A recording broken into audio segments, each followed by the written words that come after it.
지금은 제가 봤을 때는 버텨야 돼요. 자칫 잘못하다가는 아무런 놀릴 준비 없이 정말로 세게 맞을 수 있거든요. 그렇다면은 트럼프의 눈을 속이면서 우리가 오히려 이익을 얻을 수 있는 방법이 무엇일까? 자기 객관화가 굉장히 중요한 거죠. 바꿀 수 없는 것에는 과감히 포기를 하고, 네. 그렇다면 우리가 바꿀 수 있는 것에 대해서는 과감하게 용기를 시도하고, 그러려면은 상대의 패가 무엇인가? 자기 객관화가 필요한 것이죠.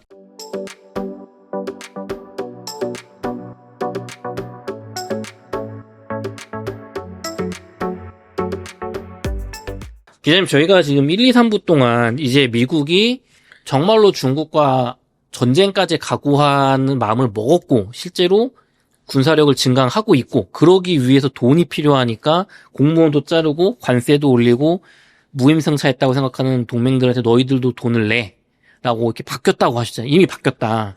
그러면 다 좋은데 제조업을 그렇다면 미국에 있어야 전쟁 났을 때 포탄도 만들고 비행기도 만들고 반도체도 만들 거 아니에요. 지금 러우 전쟁에 러시아한테 밀리는 게 포탄조차 미국이 못 만드는 거 아니에요.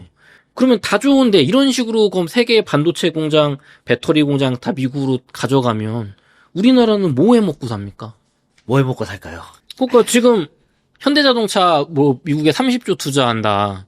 다 좋은데 그럼 거기 일자리는 우리나라에서 미국으로 가는 거고 거기서 관세는 없겠지만 미국에 팔면 기업은 벌겠지만 대한민국이라는 국가는 가난해지는 거 아닙니까? 그리고 산업이 그쪽으로 가서 나중에 기술이 흡수될 수도 있는 거고.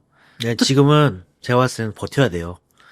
왜냐하면은 자칫 잘못하다가는 약간 트럼프 딜 보는 사람이 아니라고 했잖아요. 네. 지금은 이게 아무런 놀릴 준비 없이 약간 나 안 해 이렇게 했다가는 정말로 세게 맞을 수 있거든요. 그렇기 때문에 일단은 물론 트럼프 이후에도 계속 남아 있을 수도 있는 것이고 이런 거는 근데 좀 우리가 바꿀 수 있는 것과 바꿀 수 없는 걸 잘 구분해야 될 것 같아요. 그러니까 뭐냐면은 우리가 타협할 수 있는 부분과 못할 수 있는 부분. 네. 조선업 같은 경우는 사실은 물론 이제 공장이 미국을 만든단 말이에요. 근데 이게 어떻게 보면 얘네들 지금 만약에 트럼프가 실패를 한다면 트럼프가 실패한 이유는 트럼프를 이기다고 뭐가 다르냐면은 1기 때는 자기 야망은 굉장히 큰데 공무원 조직이나 이쪽에서 안 움직이고 있기 때문인 거거든요. 네. 트럼프 2기가 만약에 실패한다면 실패한 이유는 너무 급하게 해가지고 너무 굉장히 급하거든요 지금. 네. 자르고 막 하는 것도 지금 조직적인 정화 없애면서 지금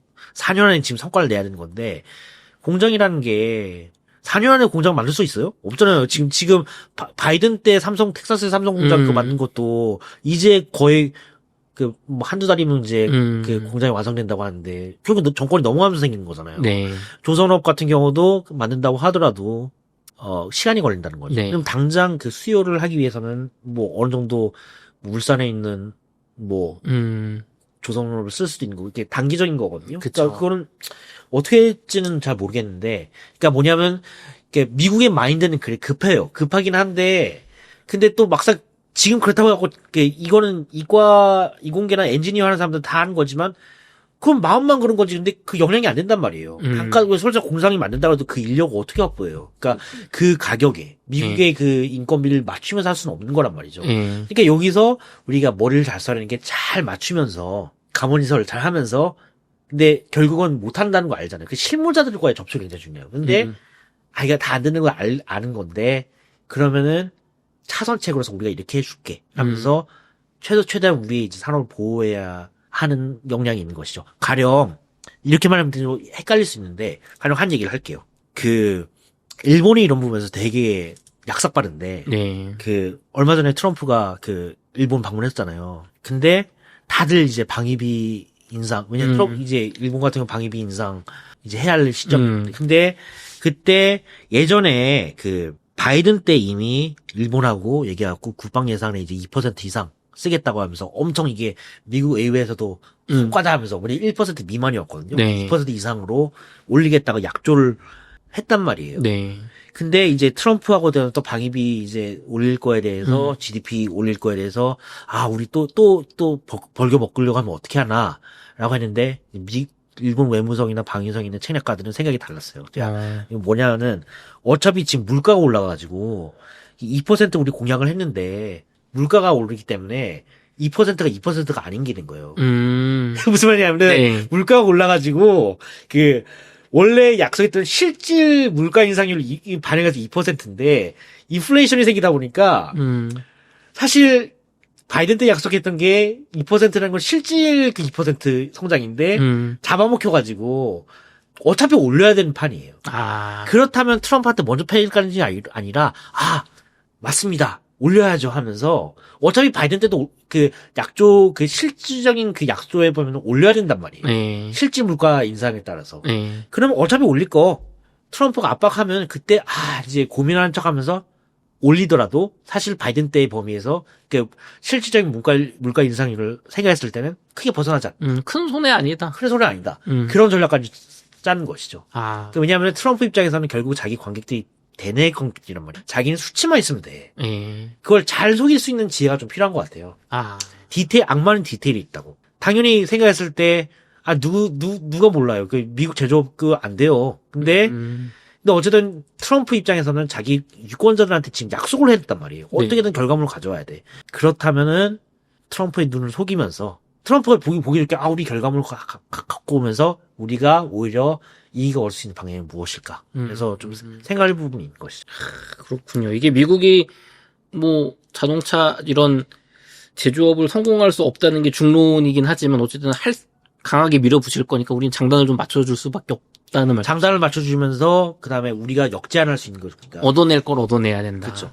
그러면은 기자님 반대로 미국의 이런 전략 변화에 의해서 앞으로 좋아질 우리나라의 산업 혹은 이쪽에 집중하면 투자로 돈 벌 수 있다 뭐가 있을까요? 방위산업이죠. 방위산업. 그리고 이제 어떻게 보면 저는 최근에 이제 민간 국가 지정 때문에 그건 왜냐하면 트럼프 때 한 게 아니라 바이든 때 그 민간 국가로 지정된 거기 때문에 언제든지 풀릴 수 있는 가능성이 있다고 보고 원전 산업입니다. 원전 산업이요. 제가 아까 얘기했잖아요. 지금 unfinished business 중에 하나는 트럼프 입장에서는 핵 현대화 사업이 있다고. 네.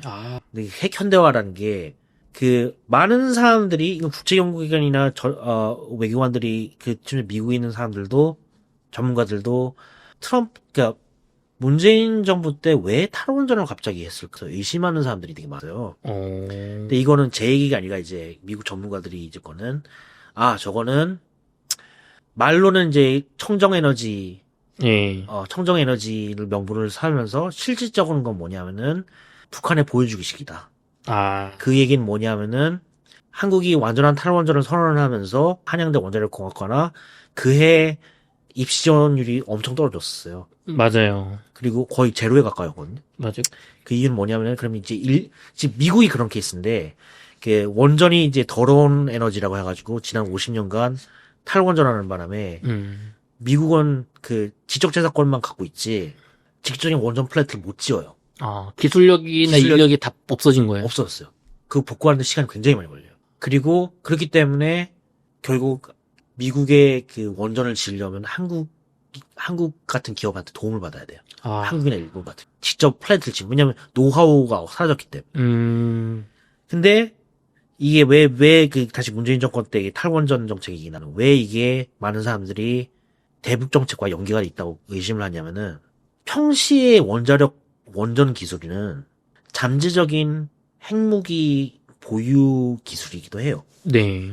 결국은 일본 같은 경우는 지금 핵폐기물 같은 거 다 축적할 수 있잖아요. 그거 바로 핵무기로 전용할 수 있어요. 우리는 그렇게 못하지만 어쨌든 원전 운용 기술은 그리고 원자력에 관여하고 있는 핵과학자들이나 이런 사람들은 기술자들은 우리가 마음만 먹으면 언제든지 핵무기로 전용할 수 있기 때문에 그래서 많은 사람들이 이제 북핵 문제를 얘기했을 때 가장 어려운 것 중에 하나가 이미 북한이 한 40개에서 100개 정도의 핵무기를 갖고 있다고 하는데 설사 그 핵무기 다 폐지한다고 해도 완전한 비핵화가 가능할까라고 회의적으로 보는 사람들 중에 하나는 뭐냐면은 김책공업대학교나 김일성 종합대학교의 핵과학자들 있잖아요. 그 사람들이 매뉴얼화가 돼 있어가지고 인간안보라고 하죠. 인간 과학자들 그 사람들만 가지고 다시 제어를 할 수 있는 머릿속에 있기 때문에. 그렇죠. 재료는 언제든지 다시 구하면 되고. 그렇기 때문에 그래서 많은 아이디어 중에 하나가 그런 과학자들 만약에 이제 북한과 타협이 된다고 했을 때 국제 IAEA나 그런 기구에 이제 월급 주면서 고용해가지고 빼가는 거. 그런 사람들이 중요한 거거든요. 근데 문재인 정부 때 결국 이게 보여주기식이 뭐였냐. 우린 탈원전하면서 잠재적으로 우리 핵무 무장 능력을 거세하겠다는 시그널을 북한한테 보여준 거다. 라고 해석하는 사람들이 많아요. 그게 우리나라 국익에 도움이 되는 건가요, 기자님? 뭐 그거야 이제 관점의 차이인 것이죠. 근데 북한은 있잖아요, 어쨌든. 그러니까 어쨌든 우리는 이제 내려놓으면서 우리는 근데 핵무기는 가지지 않을 거야. 너네도 대화로 해결해서 그러니까 너네도 핵무기 내려놔. 우리는 안 가질 거야. 우리가 너네를 공격할 일은 없어. 그리고 우리가 핵무기를 하지는 않을 거야. 그러니까 너네도 좀 내려놔. 이런 식으로 이렇게 바게닝 할 수 있는 건 되겠지만 그거는 이제 모르겠어요. 굉장히 대화적인 유화적인 어떤 그렇죠. 행동이네요. 예, 그렇죠. 그게 뭐 효과에 대해서는 저는 잘 모르겠지만 그런 의심들이 미국 그 전문가 커뮤니티 사이에서 있었다. 근데 이걸 다시 얘기하자면은 원전 사업이 왜 뜰 수밖에 없냐면은 이 미국의 그 핵 현대화 산업이라는 거는 단순히 핵무기만 만드는 게 아니라 그런 원전 프로세스 그것까지 다 복구하겠다는 건데. 네. 그리고 이제 특히나 이제 에너지 산업 같은 경우도 트럼프 같은 경우도 이제 원전 산업에 굉장히 관심이 많거든요.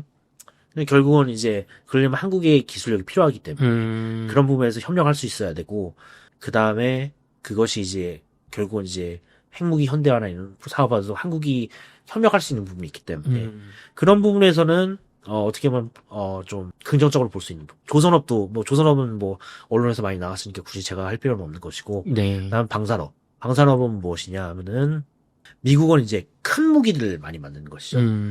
그러니까 그래서 미중 패권 경쟁 맞는 거 한데 제조 단가 워낙 비싸기 때문에 그 결국은 동맹국이나 이런 쪽에 그 미국의 무기를 어포드 못하는 그러니까 못하는 이제 같은 경우는 가격 경쟁력이 더 좋으면서도 우호적인 국가의 무기를 살 수밖에 없는 거여서 이제 한국의 이제 무기 경쟁력이 미국의 이제 왜냐하면 결국 미국의 그 셈법이라는 게 그 1차 순위 위협에 또 동맹국이 관여를 해야 되고 2차 순위는 니네가 좀 더 확대해야 되고 있고 그러니까 결국은 동맹국의 자체 국방력 강화에 굉장히 중요한 포인트인데 그렇다고 해갖고 미국이 다 해줄 수는 없는 거거든요. 네. 결국은 걔네들 물론 미국 방산업들도 많이 수출하겠지만 영향이 자국민도 무장하기 바쁜데 그러니까 그 빈 공간을 이제 한국이 메꿔줄 수 있기 때문에 군수 공장으로서 그런 부분에서 이제 플러스가 될 수 있는 거고 그러면 이제 미국 입장에서는 그게 왜 손해가 아니냐? 어떻게 보면 경쟁이 될 수 있잖아요. 그렇죠. 로키드 마틴이 수출해야 되는데 F-16 이런 거. 근데 그게 좀 얕은 게 어차피 미국은 이제 따지자면은 한국은 나이키 같은 거고 미국은 에르메스 같은 거. 그러니까 애초에 경쟁하는 게 달라요. 명품 시장이다 그쪽은. 나이키도 나쁘진 않죠. 네. 그 에르메스하고 이제 다른 그렇죠. 대중 브랜드랑은 좀 차이가 있죠. 그렇죠. 두 번째는 미국 입장에서는 어차피 그래도 이번에 우크라이나 전쟁 보면 알겠지만 좀 이제 소프트웨어 가지고 어차피 돈을 벌거든요. 네. 그러니까 아까 얘기했던 미사일 방어 통합하고도 연계된 건데 뭐 하드웨어는 니네가 만들어. 우리는 어차피 소프트웨어 갖고 장사할 거야 이거거든요. 결국 이게 통합이 되면은 지금 아까 제 책에도 나왔지만 이제 다영역 작전, 그러니까 이제는 아메바와 같은 그러니까 지휘 통제를 다 통합해가지고 동맹기들을 타야가지고 이거를 이제 자유자재로 움직일 수 있어. 그래서 땅, 바다, 하늘, 우주 분리하지 않고 모든 걸 다 대행할 수 있는 군대를 만들거든요. 여기에는 미군뿐만 아니라 동맹군까지도 이제 어느 정도 루스 커플링으로 이제 통합하려는 계획이 있어요. 그래서 우크라이나 전쟁 같은 경우도 보면은 우크라이나가 뭐 지금이야 이제 트럼프가 지원을 끊었기 때문에 좀 불리하긴 한데 한때 되게 유리했던 적이 있잖아요. 그게 왜 그러냐면은 물론 이제 미국이 이제 무기를 지원해 주는 것도 있지만 미국이 표적 타격 정보를 다 주는 거예요. 레이더를 보고 그걸 바로 이렇게 쏘아주는 거거든요. 그러니까 결국 미국이 갖고 있는 그 정보 자산망이 다 이제 통합이 되고 위치가 통합이 되면은 어차피 미국 입장에서는 이런 무기 같은 경우는 그냥 가격이 이 솔루션만 자기가 갖고 있으면은 미국 시스템으로 이 업그레이드하면 업그레이드 비용 우리 마이크로소프트 그 OS 장악을 하면은 그 마이크로소프트가 가격 올리면 어쩔 수 없이 따라가야 되잖아요. 그 아니면 그 시스템 운용이 안 되니까 그런 것처럼 이제 그 미국 같은 경우는 그 시스템 관련 이런 거에서 어차피 돈을 벌기 때문에 어차피 뭐 하드웨어는 뭐 그건 니네가 그냥 해 약간 이렇게 될 수 있는 거죠. 그러면 약간 어차피 한국은 미국의 OS를 따라갈 수밖에 없겠다. 카카오톡, 배달의 민족, 뭐 구글처럼 애플 이런 것처럼 플랫폼 안보 플랫폼이 미국 거니까 그렇죠. 그 안에서 비행기 좀 만들고 탱크 만들고 이런 건 너네도 좀 해먹어. 근데 왜냐하면은 한국의 전투기를 판다고 해요. 골든 이글을 판다고 해요. 그 안에 들어가는 그 OS는 다 미국 건데.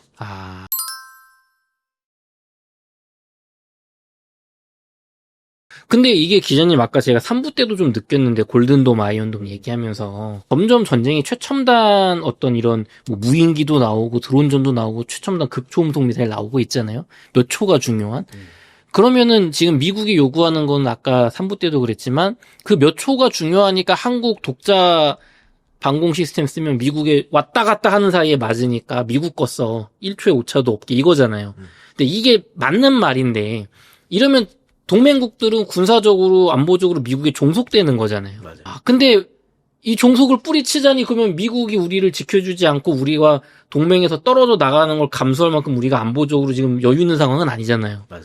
야, 이거 어떻게 해야 됩니까? 그러니까 어려운 상황인 거죠. 그게 자주국방이라는 게 꼭 그런 게 아니라, 그리고 설사 지금도 벌써 음모론이 나오고 있잖아요. 지금 유럽하고 지금 관계가 나빠지니까 우크라이나에서 F-35 그거 약간 킬 스위치가 있어가지고 미국이 그러니까 맘먹으면 끊는 거 아니냐? 끊는 거 아니냐? 그런 음모론도 있잖아요. 야, 그런 것처럼 그런 종속은 항상 있습니다. 제 책에도 그 부분에서 있고, 근데 이제 미국은 아예 양자택일을 가능한 거죠. 미국이 쓰는 양자택일은 그거예요. 항상 보면은 제 책에 나오지만, 우리는 강요하지 않아. 강요하지 않은데 그 선택에 따른 책임도 니네가 져. 그 얘기는 뭐냐?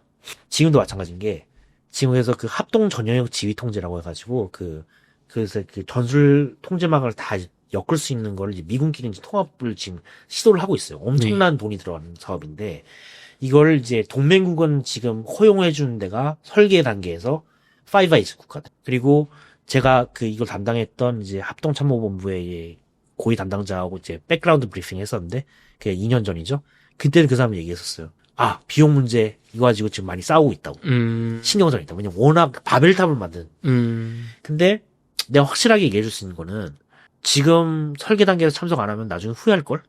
그나마 설계 단계에서 참석하면 니네의 이권들이 좀 있고 니네의 이익이 좀 반영되는 OS가 될 수 있는데 니 나중에 하면 어차피 우리 거 쓸 건데 아니 안 쓰고 니네가 배길 수 있어? 약간 이런 거죠. 되게 자신감인 거죠. 그리고 그나마 지금 설계 단계에서 네가 비용을 부담하고 니네 사양에 맞게 조금 반영할 수 있는 거가 더 좋지 않을까? 라고 이렇게 얘기를 했었어. 배달의 민족 없는 세상에 살 수 있겠어? 지금이라도 들어와서 지분이라도 좀 가져가, 막 이런. 잘 생각을 해봐야 되는 부분이 있어요. 왜냐하면은, 그러니까 결국은 우리가 사실 자주국방이라고 얘기했지만 꼭 그게 나쁜 게 아닌 게, 실제적으로 우리나라 현무미사일하고, 북한의 이스칸데르, KN-23 하고 모양이 굉장히 많이 닮아있어요. 그게 이렇게 미사일 방어망을 피할 수 있는 회피 기동용 미사일이잖아요? 근데 모양이 굉장히 많이 닮아있어요. 왜 그럴까요? 러시아 기술이라 그런가요? 그쪽의 어머니는 이스칸데르 미사일은 양쪽 다 설계에 영향을 받았어요. 우리가 사실 우리 한국이 하도 이제 자주국방 하고 미국말을 안 들으니까 그리고 너무 이게 무장을 하면은 오히려 그때 박정희 대통령 때는 아예 그러니까 막 북침하자 약간 이런 얘기 북진통일 있었잖아요. 전두환 때도 마찬가지로. 그러니까 너무 한국을 무장화시키면은 이게 우리가 컨트롤 안 된다 해가지고 제어를 했단 말이에요. 근데 그러다 보니까 이제 이 현무미사일이나 이런 거를 이제 언제 그 기술을 했냐면 이제 러시아가 이제 그러니까 소련이 붕괴되면서 엄청난 이제 부채들이 발생했는데 한국이 부채 그걸 어떻게 딜을 했냐면은 러시아의 이제 무기를 수입하면서 역설계했어요. 그러니까 우리의 미사일의 많은 부분에 있어서는 미국이 아니라 러시아의 모델을 따르는 거예요. 그렇기 때문에 북한하고 미사일의 유사성도 보이는 거고 심지어 우리 로켓도 보면은 로켓 역학이 미국이 아니라 러시아 영향을 많이 받는 거거든요. 그런 영향이 있는 것이죠. 야, 이게 참 기자님하고 얘기했는데 좀 가슴이 답답해져요. 지금 우리가 어떤 선택을 해야 될까? 중국, 북한, 러시아 이런 강대국들이 지금 호시탐탐 우리를 위협하고 있고, 일본도 지금 한미일 동맹 상태는 아니지만 우호적이지만 역사적에서 자유롭지 못하고, 미국도 지금 이제 예전처럼 자애롭던 미국 소위, 물론 위선은 있었지만 그런 게 아닌데, 자주국방에 또 무조건 답은 또 아닐 거라는 생각도 들고 그렇다고 저쪽에 들어가자니 미국에 종속되는 거고 정말 어려운 시기 같습니다. 그러니까 사안별로 제가 되게 좋아하는 기도문이 있는데 그런 것 같아요. 결국은 우리는 미국이 아니란 말이에요. 미국은 미국 사람들은 미국 천동설을 할 수가 있어요. 걔네들은 세계를 바꿀 수 있는 힘을 갖고 있기 때문에 우리는 어쨌든 변방국가로서 우리 위치를 잘 알고 우리 자기 객관화가 굉장히 중요한 것 같아요. 그래서 요즘 이제 국방부에서는 아까 얘기했던 그런 포화 공격에서부터 어떻게 살아남을까. 미군 교리에서는 최근에 강조하고 있는 것이 분산 배치, 왔다 갔다. 그리고 이제는 미군의 교리가 어떻게 바뀌고 있냐. 한 대 맞는 걸 당연하게 생각해요. 예전에는 100% 막아야 된다 이게 아니에요. 네. 그러니까 어떻게 하면은, 그러니까 복싱으로 따지면은 인파이터처럼 최대한 내 약점을 가리면서 맞으면서 안에 치고 들어가고 그래서 살을 내주고 뼈를 자른 그런 이제 그걸 이제 회복 탄력성이라고 하는데 네. 결국은 한국 같은 경우도 미국을 상대할 때 있어서도 이게 한 번 지는 걸 끝나는 게 아니라 그러면 여기서 어떻게 요 부분에서는 피해를 없나갖고 다른 부분에서 어떻게 만회할 것인가 이런 회복 탄력성을 생각하는 게 굉장히 중요한 것 같아요. 자기 객관화가 굉장히 중요하다는 거죠. 바꿀 수 없는 것에는 과감히 포기를 하고 네. 그렇다면 우리가 바꿀 수 있는 것에 대해서는 과감하게 용기를 시도하고 그건 미국과 따지면서도 할 수 있는 부분. 그러니까 그걸 자기 분석이 굉장히 중요한데 그러려면은 상대의 패가 무엇인가 자기 객관화 필요하다는 것이죠. 그쵸. 우리에 대한 만용이 아니라. 그러려면 이제 제 책에서 얘기했던 우리는 미국을 모른다처럼 한반도 천동설, 그러니까 우리 중심으로 세계가 돌아간다는 마인드를 극복하는 거. 미국이 정말로 어떤 생각을 할 것인가? 그들의 신발을 신어봐야지 우리의 선택지가 보인다. 좋습니다. 저희 서점에서 기자님의 우리는 미국을 모르다 책 한번 보여주세요, 기자님. 네. 네, 책은 여기 카메라에 보여주세요. 네. 우리는 미국을 모른다. 교보문고 베스트셀러에 올라갔던 좋은 책이거든요. 저도 읽어봤는데, 오늘 인터뷰 나눴던 내용들이 이제 전반적으로 조금 더 보강이 되어 있잖아요. 좀 지금같이 위험한 시기, 급 변화의 시기에 꼭 읽어봐야 되는 그런 책이 아닌가 생각됩니다. 이렇게 해서 김동현 기자님과의 인터뷰를 마치도록 하겠습니다. 긴 시간 동안 수고 많으셨습니다. 감사합니다.